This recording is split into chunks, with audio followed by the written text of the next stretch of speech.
Muy muy bienvenidos a todas y todas. Estamos muy contentos hoy día de tener una nueva sesión de residencias en historia, que desde el año 2020 nos hemos estado reuniendo online con invitados e invitadas de distintas disciplinas, pero todas vinculadas a la historia. Y todas estas invitaciones buscan como abrir un diálogo amplio con públicos amplios, así que estamos muy contentos con Rafael de este año comenzar con la presentación del profesor Jean-Frédéric Schaub, que es un prestigioso historiador, profesor de la Escuela de Altos Estudios en Ciencias Sociales en París. Completó su doctorado en la Universidad de la Sorbona y ha sido investigador en diferentes instituciones, y lo hemos recibido varias veces en Chile, es un amigo de la casa, ¿verdad? Em, Su investigación ha abordado la historia política de las monarquías ibéricas en los siglos XVI al XVIII, y el racismo durante la expansión europea en América, y hoy presenta una charla que se titula Todos tenemos la misma historia, que está basada en su nuevo libro, publicado con la editorial Odile Jacob en París, en Francia, en el que aborda implicancias y desafíos que se presentan al modelo occidental en el mundo contemporáneo. Y al final de su presentación vamos a tomar algunas preguntas del público. Así que, profesor, muchas gracias y bienvenido. Gracias, María, por la presentación. Gracias a los compañeros y amigos de Santiago por recibirme en esta ocasión.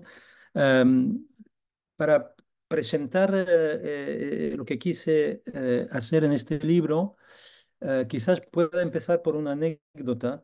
El año pasado participé en el festival que arma cada año mi institución en la ciudad de Marsella, y para cada profesor invitado se hacía una pequeña entrevista con las mismas preguntas para todos, que luego se convirtió en un minuto y pico, 2 minutos de audiovisual para cada profesor. Y se me dirigió la pregunta de la siguiente, es, ¿qué son las ciencias sociales? Y entonces yo contesté esta pregunta diciendo que en el sintagma ciencia social, la palabra que a mí me importa es ciencia, porque en el fondo, si se trata solo de hablar o opinar sobre la sociedad, o expresar sentimientos o vivencias personales o memorias o lo que sea, o nostalgias, etcétera, dentro del marco de tanto de la pedagogía como de la investigación o de las publicaciones supuestamente de ciencias sociales, pues si no admitimos que el trabajo de investigación mantiene una relación, aunque sea ideal, con la noción de verdad y pretende investigar hechos reales y procesos reales y fenómenos reales, si no lo hacemos, pues entonces, de alguna forma, la legitimidad de nuestro trabajo se viene abajo, cosa que no ocurriría ni en la Facultad de Medicina, ni en la de Astrofísica, ni en la de Químicas, ni etcétera, etcétera, pero solo en la Facultad de Ciencias Sociales. Bueno, eso fue la primera pregunta y la primera contestación. Y luego, la segunda pregunta de esta entrevista es, eh, ¿cuáles son las condiciones para que las ciencias sociales sean emancipadoras, permitan la emancipación? Y yo contesté, ya contesté esa pregunta. Dicho de otra forma, la única posibilidad para que lo que nosotros hacemos pueda aportar una contribución democrática, emancipadora, etcétera, etcétera, es que lo que nosotros produzcamos sea ciencia, no opiniones, no vivencias, memorias y, eh, como dirían los luthiers, anoralgias, ¿no? Añoralgias. Es eso, ese es el punto, y quizás sea ese el punto de partida del libro del que se está, que les presento esta tarde bueno. Em, es decir, que es un libro que reivindica frente a la tentación por varios bandos políticos en las sociedades de Europa Occidental, la tentación de someter el trabajo académico de los historiadores, pero también de los sociólogos, de los politólogos, de los antropólogos, etcétera, a, digamos, la tiranía de la sensación, del sentimiento, de la vivencia, de la memoria, de la nostalgia, de lo propio, de lo identitario, etcétera. Eh, por un lado, y por otro lado, por la reacción que esto produce en cada uno de nuestros países, es decir, volver a hacer el elogio del relato nacional, por no decir nacionalista, es decir, una especie de vuelta al orden o fin del recreo, si prefieren, y volver a las cosas serias, que es explicar la identidad nacional, ¿no? Es decir, en el fondo lo que está ocurriendo en nuestros países, y no hablo, o sea, me estoy refiriendo realmente a los países de Europa Occidental, es una querella de identidades entre identidad nacional anclada en el largo pasado de un Estado nacional que se imagina a sí mismo como heredero de una larguísima historia, que es un cuento chino, y por otra parte, la pluralidad de las identidades de grupos según varias escalas de definición históricas, pero que son todas contemporáneas, según memorias históricas, según, digamos, diferencias étnicas, de género, de preferencia sexual, etcétera, etcétera.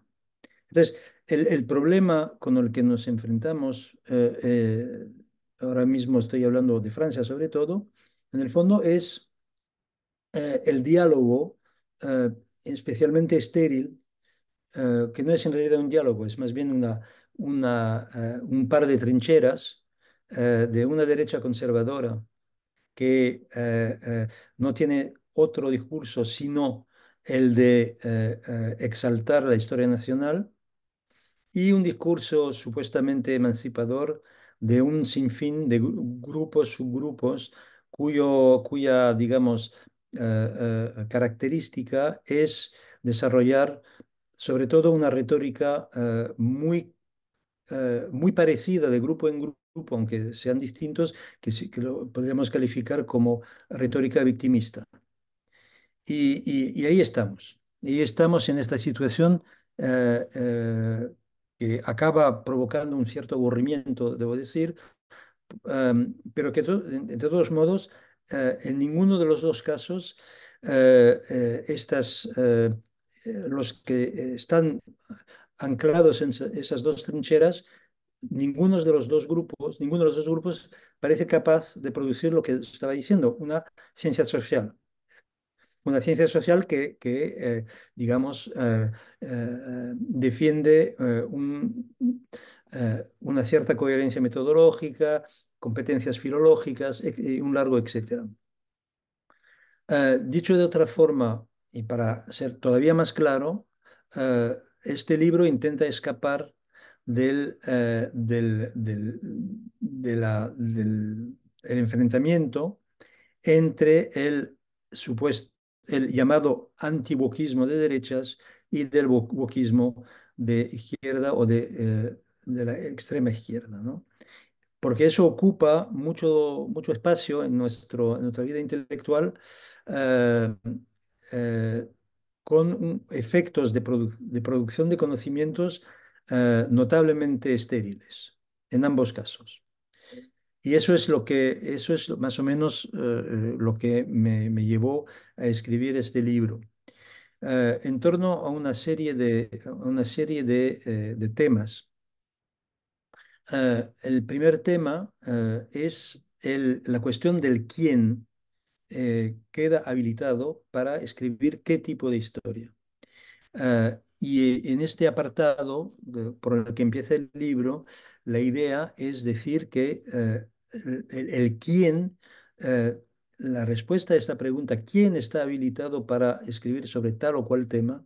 La única respuesta que me parece admisible es decir las personas que desarrollan un quehacer científico de nivel correcto, averiguable, y no personas que estarían habilitadas por el mero hecho de ser hijos, nietos, bisnietos o tataranietos del grupo social sobre el que están trabajando.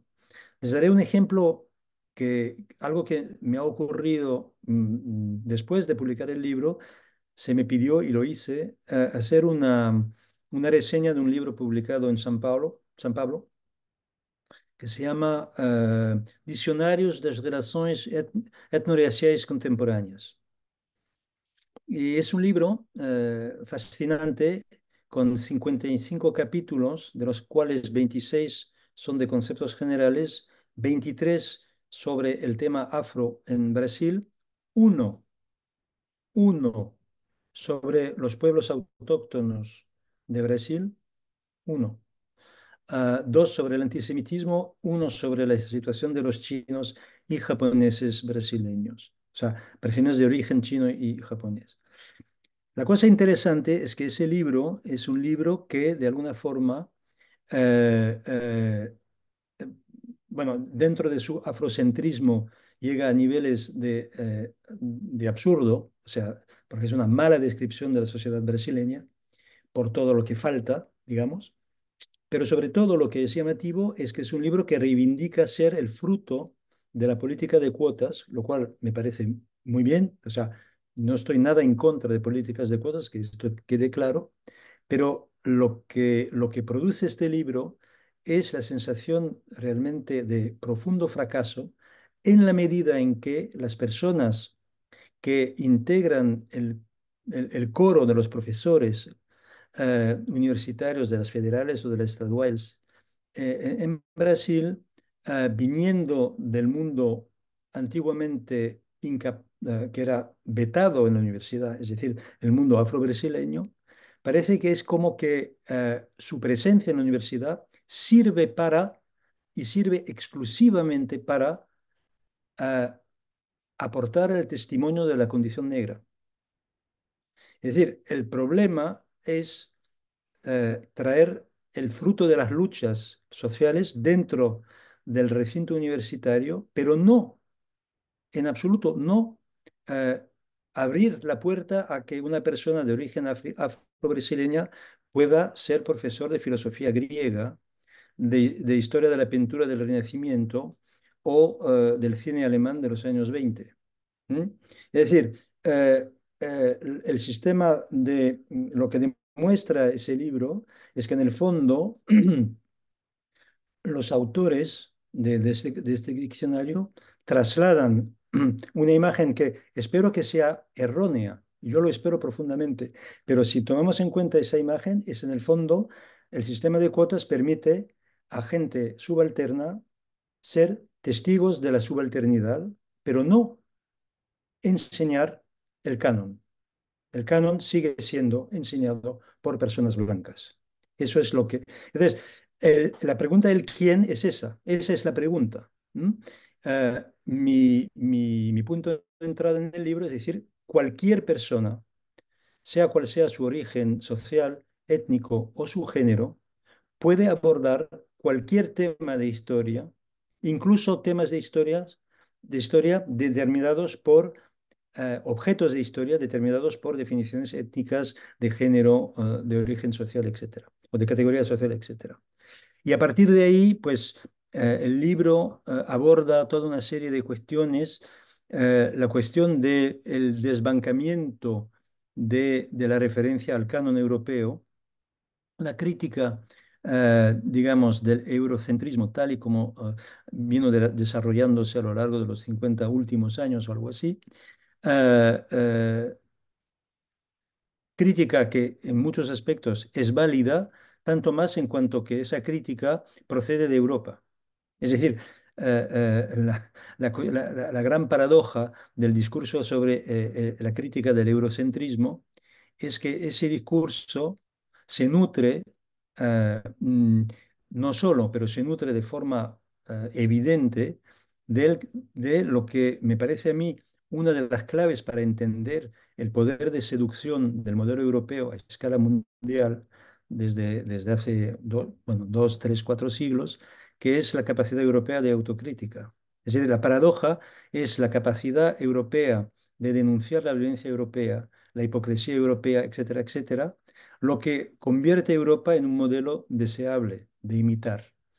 Y entonces el discurso, y eso, bueno, es especialmente llamativo en la crítica antieuropea desarrollada en Estados Unidos por profesores de procedencia muy diversa, y es que en el fondo sus autores de referencia son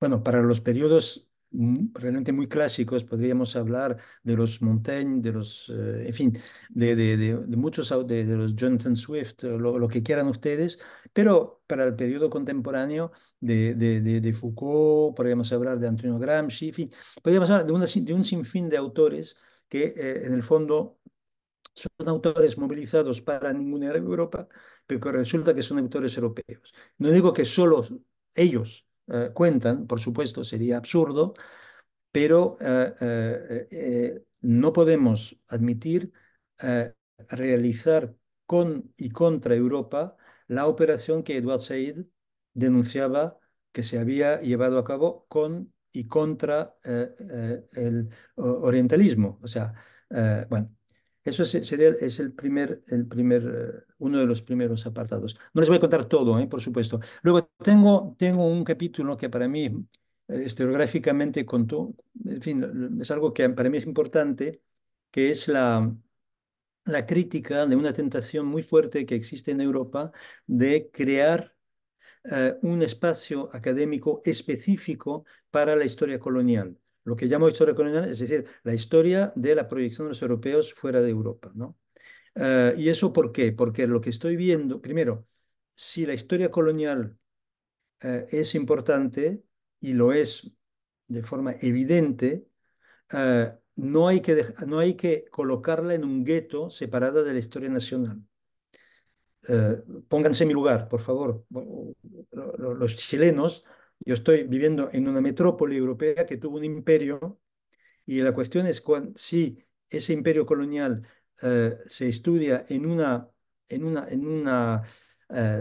se ubica, digamos, en un espacio separado de la historia nacional, reconducimos esta jerarquía de la que queremos escapar. Entonces, lo que yo creo es que para nosotros europeos es imprescindible no separar la historia colonial de la historia nacional y, por consiguiente, no crear un espacio dedicado específicamente a lo colonial.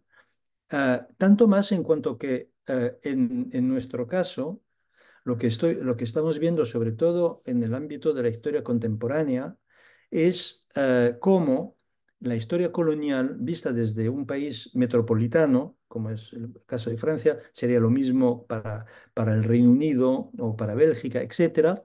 Eso permite algo que, desde el punto de vista científico, para mí es altamente problemático o digamos, indeseable, es la capacidad de decir, yo estudio la historia del norte de África.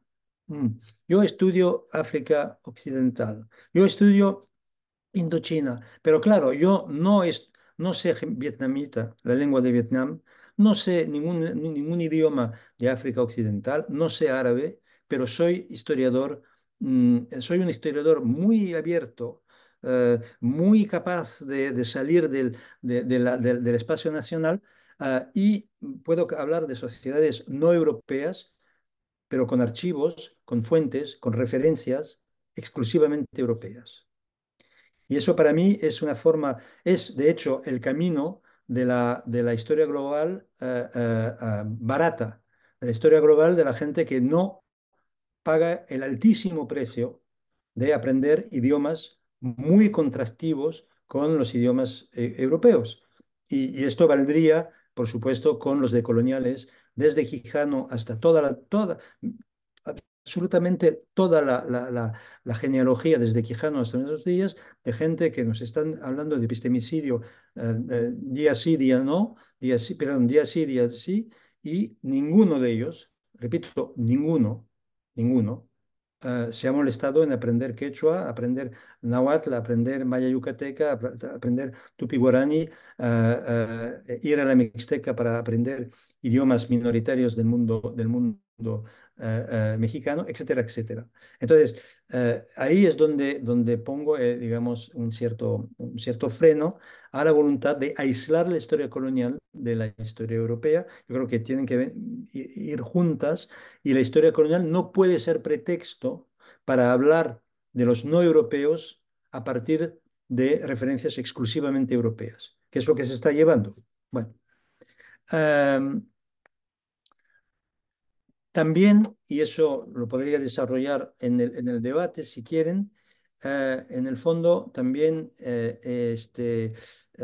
denuncio, critico fuertemente la tentación conservadora que existe en mi país, como en todos los países. Repito, el caso de Italia, bueno, Rafa o Claudio lo saben perfectamente, que es la tentación de un repliegue sobre la mitología nacional que existen en muchos países europeos, eh, con efectos totalmente desastrosos, porque el resultado, incluso, y digamos, desde el punto de vista pedagógico, es una cosa, yo creo, diría que es divertido y no lo es tanto. Es decir, que más o menos el esquema que estamos viviendo es un esquema un poco esquizofrénico en el que enseñamos a los niños tonterías en la enseñanza primaria, o sea, la mitología nacional, que es una sarta de tonterías indemostrables, en fin, arbitrarias, etcétera, etcétera.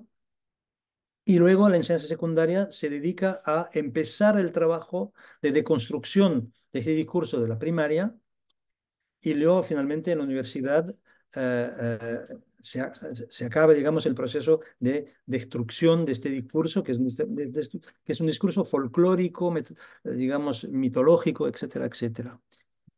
Y el ejemplo que yo doy de lo que a mí me parece muchísimo más relevante a la hora de crear dentro de la ciudadanía la sensación de pertenecer a un mismo país, que es algo que no me parece sin importancia, creo que es muy importante, pero no creo que el discurso metodológico sobre nuestros antepasados que empezaron a edificar Francia hace mil años sea nos ayude de ninguna manera.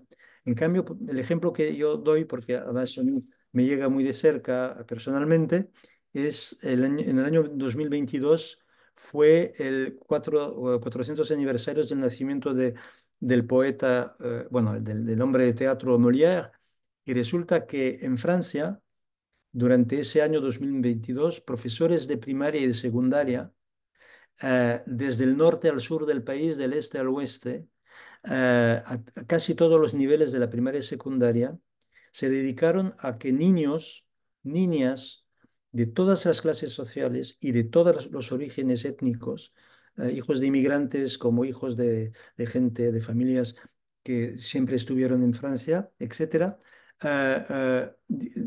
representaran obras de Molière o escenas de Molière y hubo una comunión nacional en torno a una obra, además una obra de alguna forma muy irónica y muy crítica, etcétera, pero no en torno a mitologías históricas. O sea, en torno a un idioma, una forma especial que es el teatro, etcétera, etcétera. Lo cual me parece muchísimo más relevante y muchísimo más honrado políticamente o intelectualmente que no tergiversar el discurso de la historia. En el fondo, bueno, eso es lo que les quería contar. Eh, em, bueno, ya estoy llegando casi al fin del tiempo que hemos definido. Entonces, cuando el título es Tenemos todos la misma historia y tiene un subtítulo que es Los desafíos de la identidad, como han podido entender, yo no, digamos, rechazo absolutamente la asignación de identidad del investigador, de la investigadora. O sea, tú eres de esto, entonces tú puedes estudiar esto, etcétera, etcétera. Eso es el punto absolutamente fundamental para mí. O sea, somos científicos y exactamente como yo digamos que yo creo que es extraordinariamente importante que nos pongamos de acuerdo sobre el hecho de que lo que nos traemos entre manos, la historia, es tan importante o merece tanto cuidado que, digamos, tanto cuidado en cuanto a exigencia científica, que el trabajo de los ingenieros que hacen que nuestros satélites permitan que nuestros teléfonos funcionen o que nuestros médicos sepan curarnos. Es decir, que si dejamos que el imperio de la subjetividad, del sentimiento, la asignación de origen social o étnico, o etcétera, etcétera, que autoriza o no autoriza hablar de tal o cual tema, si nos dejamos llevar por esta retórica relativista, subjetivista, personalista, eso significa simplemente una cosa, es que lo nuestro no es tan serio como la medicina y la física. Y yo personalmente, yo creo que lo nuestro, como historiadores y cientistas sociales, es tan importante como las exactas o las ciencias biológicas de la vida y la tierra, etcétera. Entonces es un alegato a favor de las ciencias sociales lo que estoy haciendo, pero eso supone que asumamos que no puede ser una colección de sensaciones, impresiones, sentimientos y un largo etcétera. Y bueno, por ahí acabo y estoy dispuesto a contestar preguntas e incluso preguntas sobre digamos, la coyuntura política por la que estamos pasando en Francia en este momento, en Europa Occidental, digamos, en este momento, e incluso los movimientos estudiantiles, etcétera. Aquí me paro de momento. Muchas gracias. Em, yo tengo algunas preguntas, pero abro la mesa ahí, Elvira, y después no sé si recogemos un par de preguntas, si alguien tiene alguna otra, podemos recoger de a dos tal vez, y ¿Ok? si no, bueno, adelante, Elvira. Hola, Jean-Fred, Hola, muchas Elvira. gracias. Em, no sé si te lo escuché porque escuché una entrevista que diste sobre el libro. Sí, Y si pudieras como ahondar un poco el vínculo, que yo creo que uno de los temas críticos también es que el quehacer historiográfico, como el historiador, digamos, como profesión oficio también, nace el momento de la constitución de los estados nacionales. Entonces, ¿cómo, o sea, como lo difícil que puede ser escapar esa paradoja el momento en que tenemos que pasar a ser críticos, ¿no? Y distanciarnos de ese relato cuando somos también quizás los forjadores de ese mismo relato. Por ahí va mi- sí, te voy a contestar. Tomo la de Alfredo también y luego contesto las dos. Perfecto, Alfredo. Reactivar audio. Bueno, muchas gracias, Jean-Fred. Lo primero que debo decir es que me gustó tanto la presentación, me parece tan interesante todos los temas que has tocado, que acabo de comprar el libro en versión electrónica a través de Amazon. Así que lo empiezo a leer inmediatamente después de la sesión. Y para que todos sepan que lo pueden adquirir desde Santiago de Chile también sin ningún problema. Bueno, no, yo creo que habría muchísimo que comentar, pero yo creo que esto último con lo que tú terminas, esta idea de que precisamente en el fondo la responsabilidad de que nos dedicamos a la humanidad y las ciencias sociales, voy a decirlo con palabras clásicas y muchas veces polémicas, con la verdad y con la universalidad. Creo que eso sería como lo que sintetizaría lo que te he escuchado y lo que quiero leer ahora. Y quiero decir que me parece una perspectiva que hay que defender, porque creo que estamos viendo los efectos políticos devastadores de la otra visión, que en el fondo lo conversábamos antes de iniciar la sesión, digamos, está llevando a una especie de atrincheramiento, ¿no es cierto? No sé si lo dijiste también, ahora, pero un cierto atrincheramiento, digamos, sí, lo dijiste, entre esta izquierda woke y la derecha, la extrema derecha anti-wokista. Y creo que por ese lado no hay escapatoria, digamos, no hay escapatoria ni política ni epistemológica, ¿ya?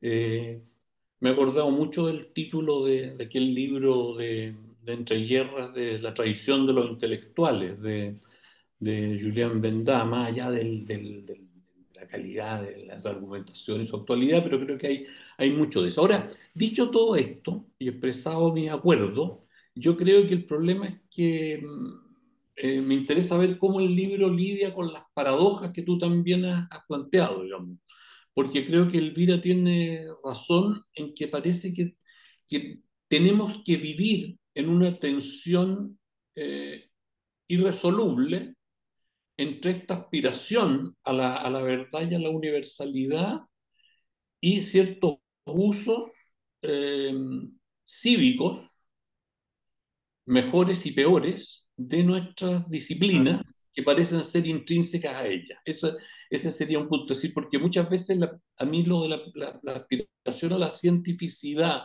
sin reconocer estos problemas tiene el riesgo de, bueno, yo conocí una cuando joven, que era la ciencia del marxismo, digamos, eh, que suponía que resolvía estos temas. Yo creo que estamos condenados a vivir, bueno, hoy día la izquierda renunció a esa cientificidad, creo que es peor todavía, pero lo otro también tiene sus problemas. Creo que estamos obligados a vivir en una tensión en eso, que me parece interesante. Y lo otro que quería comentar y animarte a ahondar es el tema de la historia global barata. Me parece un notable concepto que generalmente se investiga y se escribe en Globich, digamos, esa versión degradada del inglés, y que está tan respaldada por toda la institucionalidad académica que implica los grandes financiamientos globales y las grandes alianzas con compañías de Globich como Google, Microsoft y otras. Creo que ahí hay un desafío importante. Y creo que esto está muy vinculado también a estas ideas como el sur global, vinculado a esta caricatura de la historia mundial entre colonizados y colonizadores. Eh, que es como una versión degradada de la idea de lucha de clases, como una visión binaria y simplista de la historia. Eso, y lo que me pareció muy interesante es esto de los tres niveles de la enseñanza. Primero a los niños se les enseña el mito, después se deconstruye en la secundaria y se termina de destruir en la universidad. Creo que está muy bien definido un problema que tiene que ver con esta tensión que vivimos, porque eso, yo creo que eso tiene ya desde que se instauró la educación nacional y creo que ahí hay un problema muy interesante a discutir. Perdón lo que me alargué, pero son comentarios que me produce esta interesante, muy interesante exposición y que me ha animado a adquirir ya el libro. Gracias, Jean-Fred. Bueno, muchas gracias a ambos. Empezaré por Elvira. Yo creo que un punto de partida sobre esta reflexión sería contrastar la trayectoria francesa y la española, por ejemplo. Es decir, está claro que en Francia, a partir de los años 1800, a finales de la década de 1830, se produce una cosa fundamental, y es que la bandera tricolor, es decir, la idea de que el poder político eh, saca su legitimidad exclusivamente de la soberanía de la nación, es algo adquirido para siempre. E incluso el régimen de Petain no lo pone en cuestión. Es decir, el tema nacional está resuelto de una vez por todas en esa década de 1830. El nuevo rey no es rey de Francia, sino rey de los franceses, y la bandera tricolor ya no se discute. Y es justamente el momento en que la profesión de historiador se emancipa de la matriz del derecho y de la teología, ¿no? Porque de alguna forma la Constitución ya está, o sea, la cosa fundamental ya está consolidada. En cambio, si tú te refieres a España, desde Martínez Marina a Rafael Altamira en los años 20, eh, pasando por Modesto Lafuente, etcétera, España es un país en el que los historiadores son juristas y teólogos. Bueno, primero son sacerdotes y luego son juristas. ¿Por qué?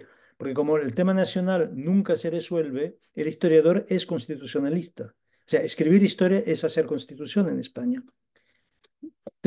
Claro, eso depende de qué país estamos hablando. En el caso hispano es evidente, parece evidente que el trabajo de la historiografía hasta entrado en el siglo XX consiste en consolidar la Constitución, en el fondo.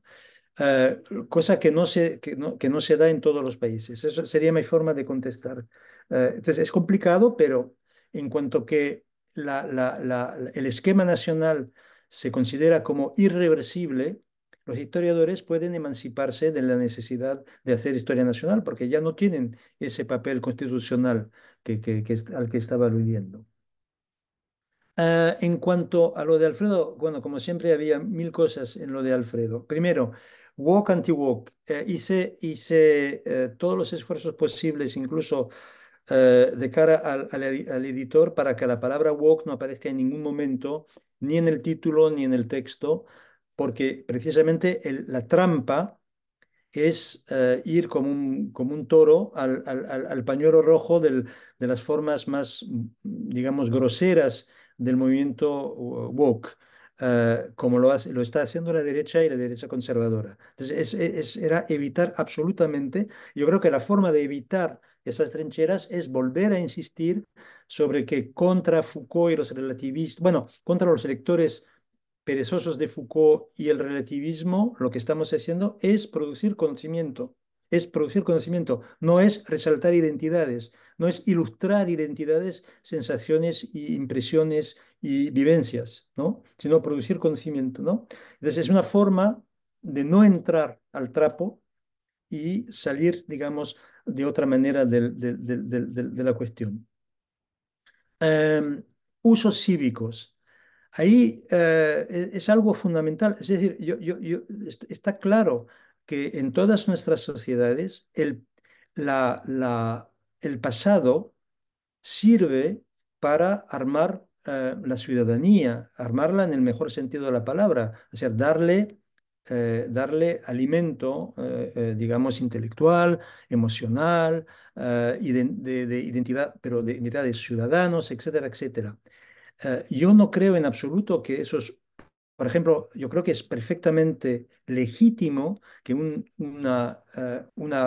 Estado y unos gobiernos usen del arma de la conmemoración, de los monumentos, de los museos, de todo tipo de cosas de este tipo para crear un espacio, un lenguaje que puedan compartir los ciudadanos dentro de un territorio y una comunidad política.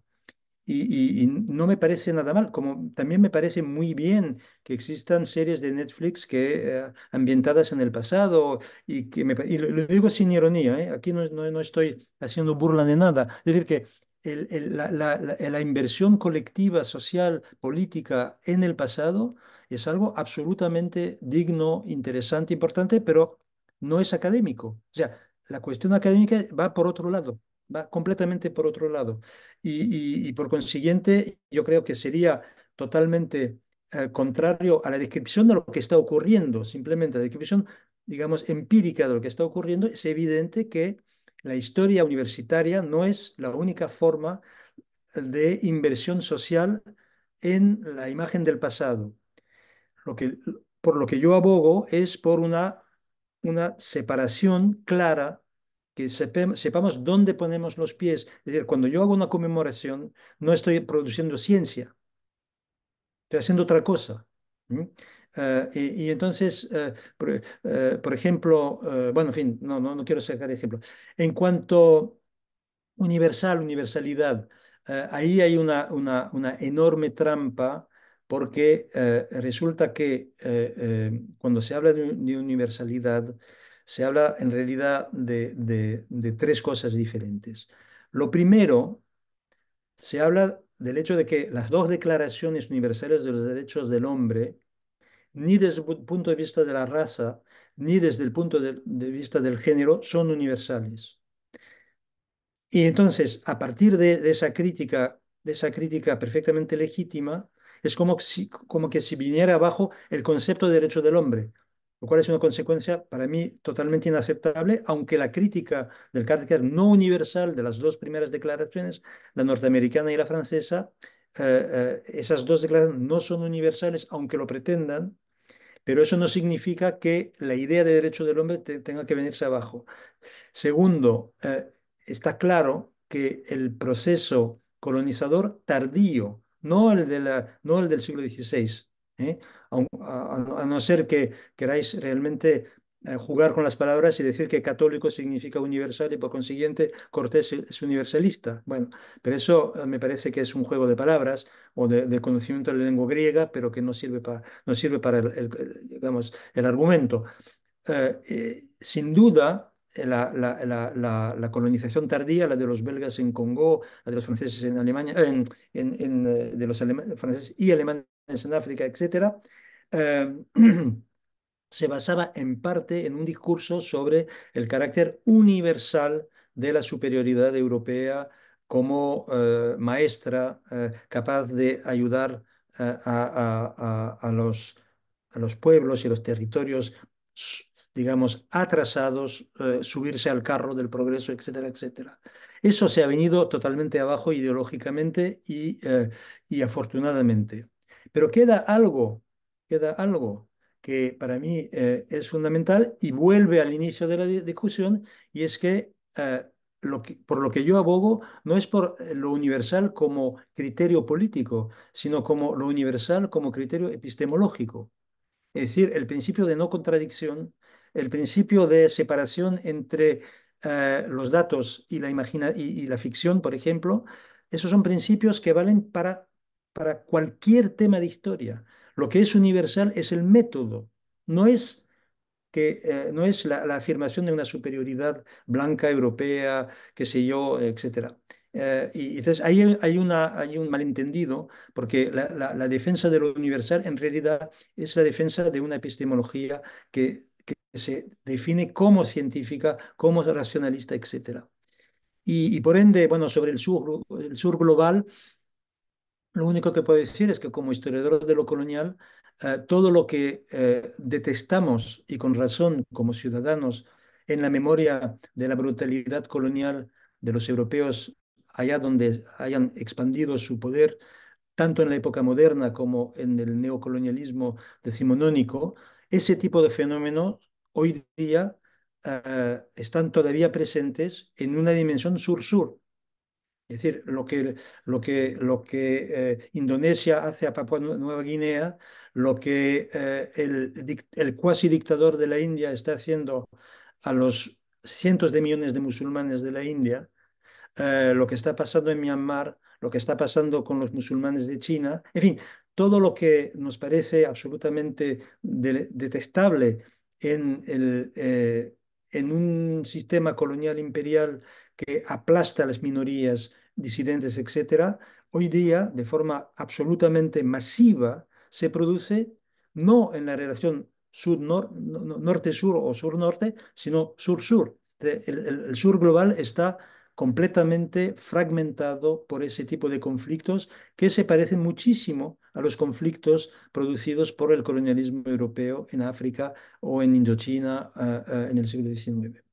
Bueno, a mí me paro y veo que Jaime Pero se antes hay prepara. otra pregunta de Ah, Manuel, que Manuel no puede perdón, levantar la Manuel, mano, perdona, pero que ya Manuel y se después borró la Jaime. mano. Sí, no. Es que al ser coanfitrión no tengo derecho a mostrar la mano, pero le Ah, avisé a María. Muchas gracias, Jean-Fred, un gusto haberte escuchado. Hemos tenido algunas conversaciones al respecto, pero yo iba a ir a un punto muy acotado. ¿Cómo ves tú la situación que nos cuentas como un cierto síntoma de un ataque hacia las ciencias sociales y hacia las humanidades de parte de distintos sectores políticos, ¿no? En términos de financiamiento, en desacreditar nuestras disciplinas, de decir que son inservibles, de considerar que tratan temas que son absolutamente superfluos. Lo hemos visto un poco en Argentina, pero esto es de todos los colores, ¿ah? No es propio de un sector político, pero lo que sí uno puede ver es un preocupante ataque hacia nuestras disciplinas y al financiamiento de la investigación en nuestras áreas. bueno, vamos a ver. El tema, es decir, tú planteas un problema político, pero que de alguna forma tiene su correspondencia en un problema económico. En el momento en que estoy hablando, queda claro que Europa, y digo Europa, no solo Francia, sino Europa, se está quedando atrás en relación con el dinamismo económico de Estados Unidos y de una forma que ya es dramáticamente visible. Entonces, Lo primero que hay que decir, y no voy a entrar en detalles, es que estamos pasando en Europa por un mal momento presupuestario, porque el endeudamiento de nuestras democracias ha llegado a un punto límite que ya nos estamos preparando para dedicar eh, unas partidas presupuestarias adicionales para la defensa, porque estamos frente a una situación de guerra con la invasión rusa de Ucrania. Y entonces, una cosa es hablar en términos ideológicos o políticos, otra cosa es ver qué es lo que está ocurriendo, cuáles son las expectativas presupuestarias globales que crean las condiciones concretas. No es hacer, lo que estoy haciendo no es una especie de marxismo, para volver a lo de Alfredo Ramplón, pero las condiciones objetivas de desarrollo de nuestras disciplinas van a pasar por un mal momento. Y ya lo sabemos, o sea, ya lo notamos, no sé si desde Padova se nota, pero desde luego en París ya se nota que para el año 2025 lo vamos a tener relativamente crudo. Dentro de ese panorama, yo diría que hay dos ataques. Hay un ataque claro de la derecha conservadora, incluso de parlamentarios, senadores, diputados, etcétera, de la derecha conservadora, que opinan que lo nuestro no sirve para gran cosa, sino, ya, de alguna forma, por así decirlo, la única función social que se reconoce a la Facultad de Humanidades es formar a los profesores de secundaria de literatura e historia, punto, y de filosofía, pero que nos servimos para otra cosa, sino para eso lo cual, lo cual en sí es algo muy noble, pero de alguna forma la investigación en historia, la investigación en filosofía, la investigación en literatura es algo perfectamente prescindible desde ese punto de vista. Y luego hay otro ataque de naturaleza totalmente diferente, pero que yo creo que colabora mucho en el debilitamiento, es el discurso sobre tú quién eres para hablar de esto, ya que no has sido, no eres heredero de esto o de aquello. Es decir, una fragmentación de la legitimidad del investigador en ciencias sociales en función de identidades políticas contemporáneas, actuales. Y es una especie de suicidio de parte de la profesión de encerrarse en ese tipo de dialéctica. Entonces, va por los dos caminos dentro de un panorama que va a ser un panorama complicado. Muchas gracias. Jaime. Jaime, Sí, hola, Jean-Fred, muchas gracias.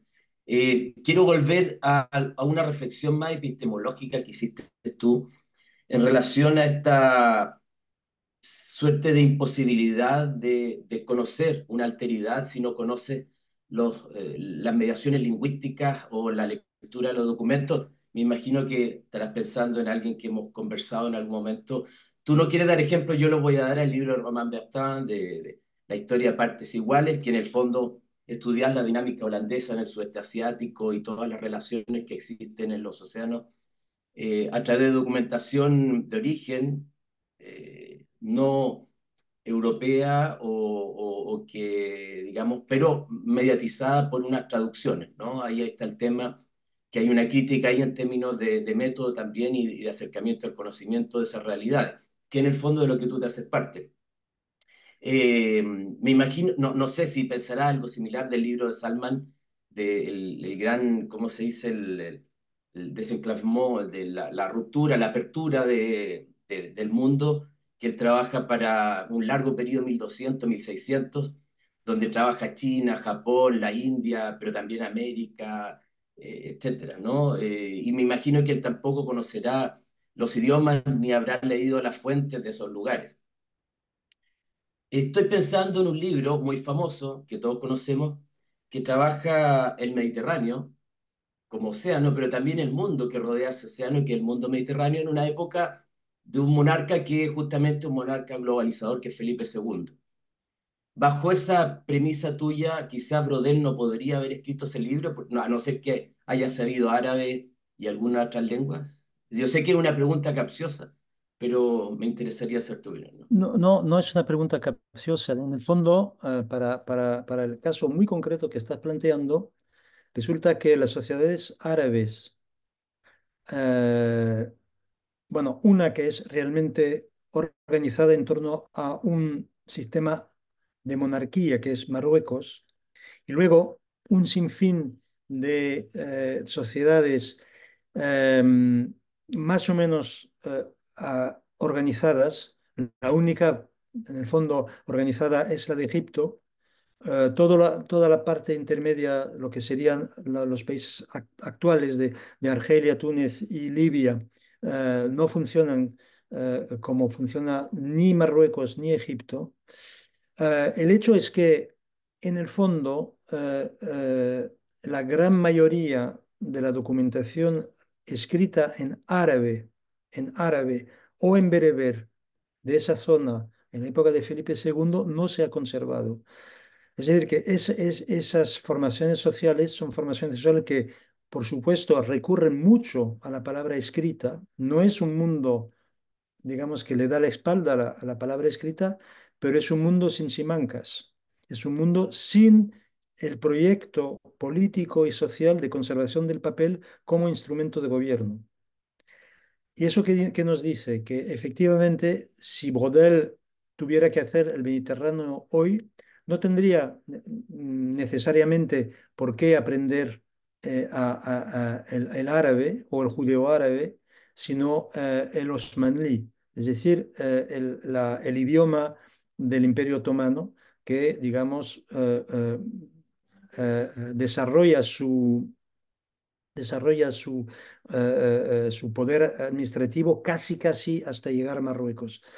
Entonces, sí, efectivamente, una historia del Mediterráneo de gente que no sabe leer no tiene acceso a los archivos otomanos y quieren hacer una historia, como diría Gaune, comprensiva del Mediterráneo, pues tendría un gran problema. Ahora, yo lo que sí creo profundamente, porque es lo que intentamos hacer en mi grupo aquí, etcétera, aquí en París, es que ¿por qué no trabajar en grupos de dos, tres, cuatro, cinco personas para poder realmente hacer que una historia de amplio, digamos, de amplio rayo eh, se asiente sobre una capacidad filológica seria?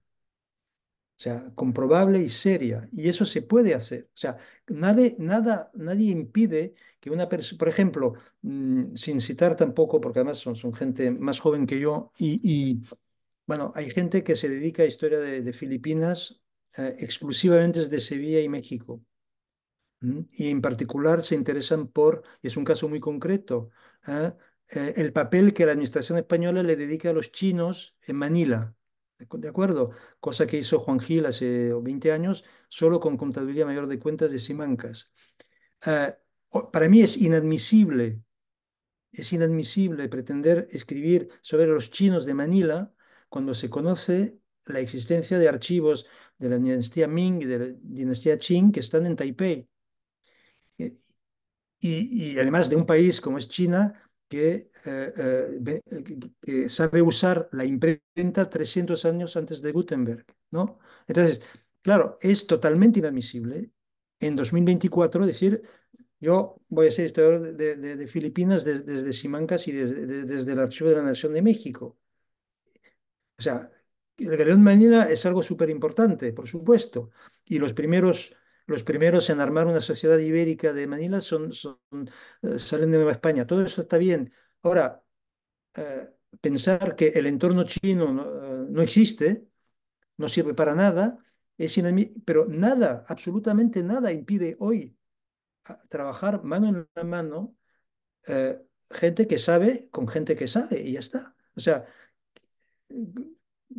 o sea, tenemos todos los medios para poder hacer ese tipo de cosas. E incluso si dentro de una universidad de un país latinoamericano no hay ningún sinólogo que quiera dedicarse a ese tipo de cosas, o sea, hoy día, esta sesión que estamos haciendo a 12.000 o no sé cuántos kilómetros unos de otros, la podemos hacer. Entonces, ¿por qué? ¿Por qué seguir aceptando ese globalismo barato de gente incompetente? ¿Para qué? O sea, ¿qué es lo que lo legitima? No lo entiendo. No sé si te contesté, Jaime. Eh, en fin, no estoy totalmente de acuerdo, pero no es el momento de discutir, ya Sí, tendremos... no, ¿por qué no? No, ¿Por qué no, no? en fin, es que en fin, está bien, encuentro que tiene, desde tu perspectiva, sin duda, hay una dinámica ahí que es fundamental, pero creo que pueden haber puntos intermedios, ¿no? Yo creo que, sin duda, digamos, lo último que tú apuntas me parece central es construir grupos de trabajo con gente especializada en distintos escenarios y distintos campos, ¿no? Sin duda. Pero eso no quita, digamos, que haya personas que quieran embarcarse en ciertos espacios de avance en el conocimiento limitado, como tú quieras, pero que en el fondo igual nos permiten conocer ciertas ramas, ciertos enlaces, y me parece que no tiene por qué ser en principio malo acercarse a una dinámica de un espacio territorial colonial como Filipinas a partir de los archivos Simancas y de México. Pero ¿por qué solo ellos, sabiendo que hay más No, no documentación solo china ellos, sobre lo ¿no? mismo, sobre la misma Sí, sociedad, sobre las mismas personas, sobre los mismos grupos? No, no, ese paso creo que es necesario, sin duda, pero no, no no. quita que lo otro igual también es un avance, digamos. O Mira, sea, para contestar, he visto que Stefan quiere preguntar, pero quiero... ya, perdón, No, no, no, perdón, no. no, pero te voy a contestar una pregunta. Hay un... en Japón hay un chico brasileño, bueno, chico, es un señor, Romulo Ehalt, que ha trabajado la esclavización de chinos y japoneses en los barcos portugueses y españoles de la segunda mitad del siglo XVI, primera mitad del siglo XVII. Resulta que es un carioca que estudió japonés, no es de origen japonés, pero sí estudió japonés primero en Brasil y luego se fue a vivir a Tokio. Y se fue a vivir tan a vivir a Tokio que Rómulo ha escrito su tesis en japonés. Para decir que realmente ha incorporado el idioma, etcétera. Bueno, este tipo hace ese trabajo, esa tesis, por supuesto, con documentación, no solo con documentación, porque claro, la documentación es un decir, pero ¿y qué pasa con los artículos de historiografía china escritos por chinos, nuestros contemporáneos, y que no leemos? ¿Mm? Porque no solo es cuestión de archivos, es también, o sea, la lengua china, que nos guste, que no nos guste, es una lengua científica hoy en día, ¿de acuerdo? Para tomar ese ejemplo. Entonces, este Rómulo al que me refiero, se vino a Lisboa eh, para presentar su trabajo y le preguntó un profesor a quien conozco, cuya característica, y tampoco lo mencionaré, es que se supone que es un especialista del mundo luso-japonés, pero no sabe una palabra de japonés, ni una. ¿De acuerdo? Entonces, este señor portugués le pregunta al brasileño, pero vamos a ver, señor, ¿usted me puede decir que los archivos escritos por, eh, eh, digamos, en lenguas de Asia Oriental, desmienten lo que viene contado en los archivos portugueses? Claro, la pregunta es absurda, porque no es la misma cultura, no son las mismas preguntas, no es el mismo marco intelectual, marco imaginario.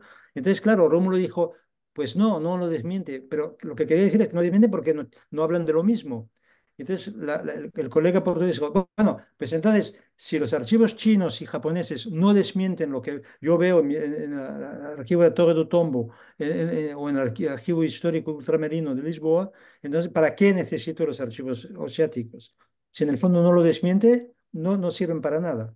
Entonces, esa forma de pensar es una forma que yo creo que hay No, sí, que criticar.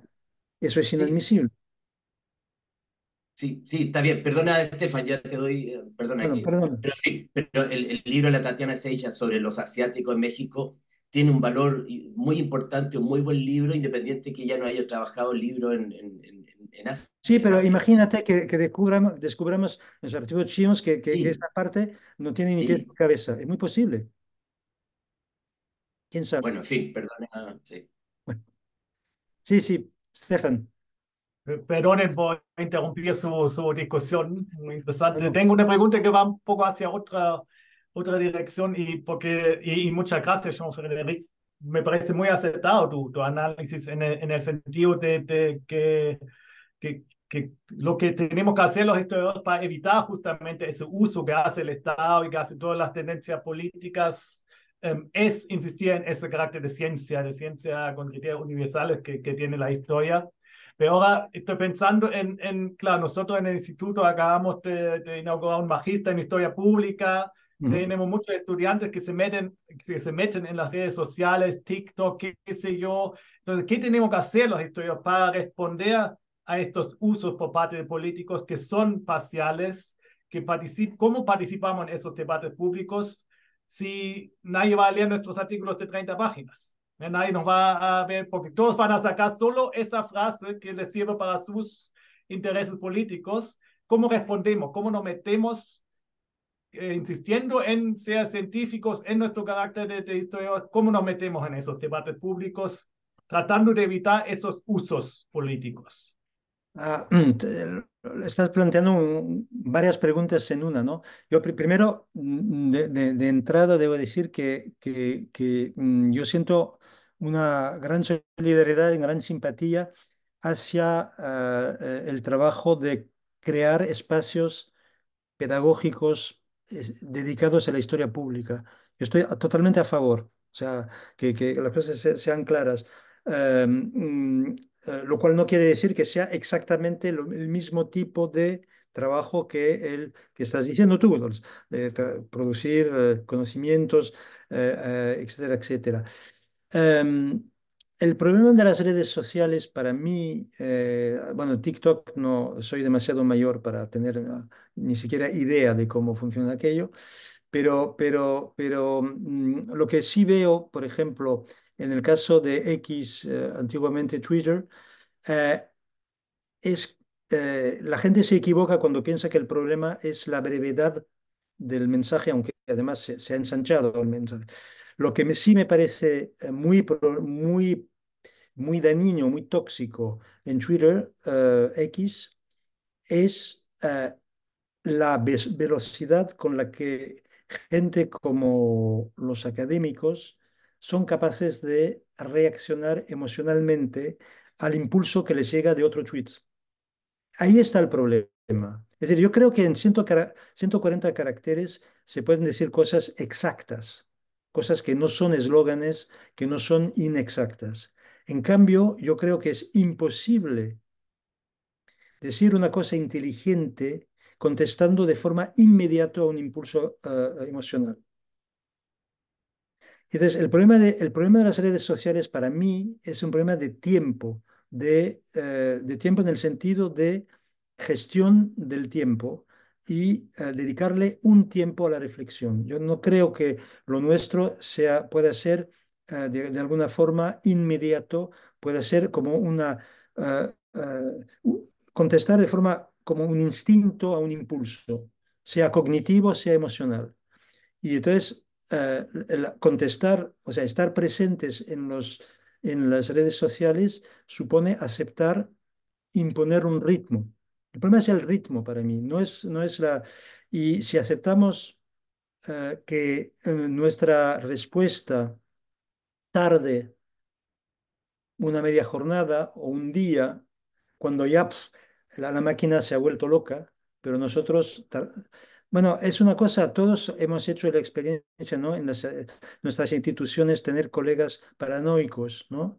Entonces, los colegas paranoicos se conocen por la cantidad desmesurada de correos electrónicos que dirigen al director del departamento o un colega, y todos sabemos que la única forma de contestar a un paranoico que nos atiborra con mensajes y mensajes es no contestar hasta pasando 48 horas, porque todo acaba enfriándose. Incluso la patología mental se enfría un poco, ¿no? Lo que nunca hay que hacer es contestar inmediatamente a un impulso, porque entonces estamos perdidos. Entonces, yo creo que la contestación a lo que estás diciendo, Stefan, es una buena gestión del tiempo y del ritmo. Pero no estoy en contra en absoluto de la historia pública. No, no. No sé si te he contestado completamente. Sí, bueno. Muchas gracias. ¿Alguien tiene alguna otra pregunta? No vamos a dejar descansar allá, No, Federico. Pero, Creo que Alfredo, Alfredo, Alfredo. Alfredo, es que no lo veo. Perdón, Alfredo. Es que se me quedó una cosa en el tintero que no es para discutirla en extenso ahora, dado lo avanzado del tiempo, pero que es muy interesante. Cuando Jean Fred planteó su rechazo a esta separación entre la historia nacional y la historia colonial, ¿no? Eso fue. Yo pensaba en otra paradoja.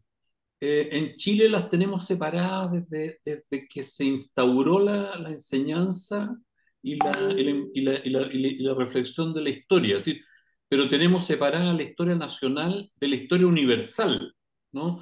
De hecho, nosotros seguimos divididos en dos departamentos, el de Historia de América y Chile, realmente colonial y postcolonial, y el departamento de Historia Universal. Y es un zapato chino del que nunca hemos podido salir porque cualquier intento de generar otra división del conocimiento nos ha satisfecho menos que mantener mm, lo, lo dado. Entonces creo que, y muestra justamente las diferencias que hay en la relación entre todos estos conceptos y entre la mirada, bueno, que se puede tener desde Francia y desde Chile. Creo que es un tema bien interesante, eso.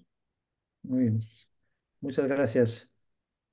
Bueno, muchas gracias al profesor Jean-Frédéric Chau y vamos a dejar a todos y todas, a Jean-Frédéric incluido, invitado a nuestra próxima sesión de residencias en historia, donde vamos a tener invitada a Giovanna Baquino, que es profesora de antropología, el día 13 de mayo a las 6 de la tarde de Chile, así que un poco tarde tal vez para Jean-Frédéric, que ha trabajado sobre Chiloé desde la antropología. Así que nos vamos a cambiar de tema. Pero, Jean-Frédéric, muchas, muchas gracias. Yo creo que acá hay muchas ideas que nos van a ser muy útiles de seguir reflexionando. Esperamos que tu libro se traduzca al castellano pronto, y podamos leerlo de manera amplia en Muy- América Latina hispanohablante. Muchas gracias por la invitación. Ha sido un gusto hablar con vosotros, como siempre, y esperemos que haya más ocasiones.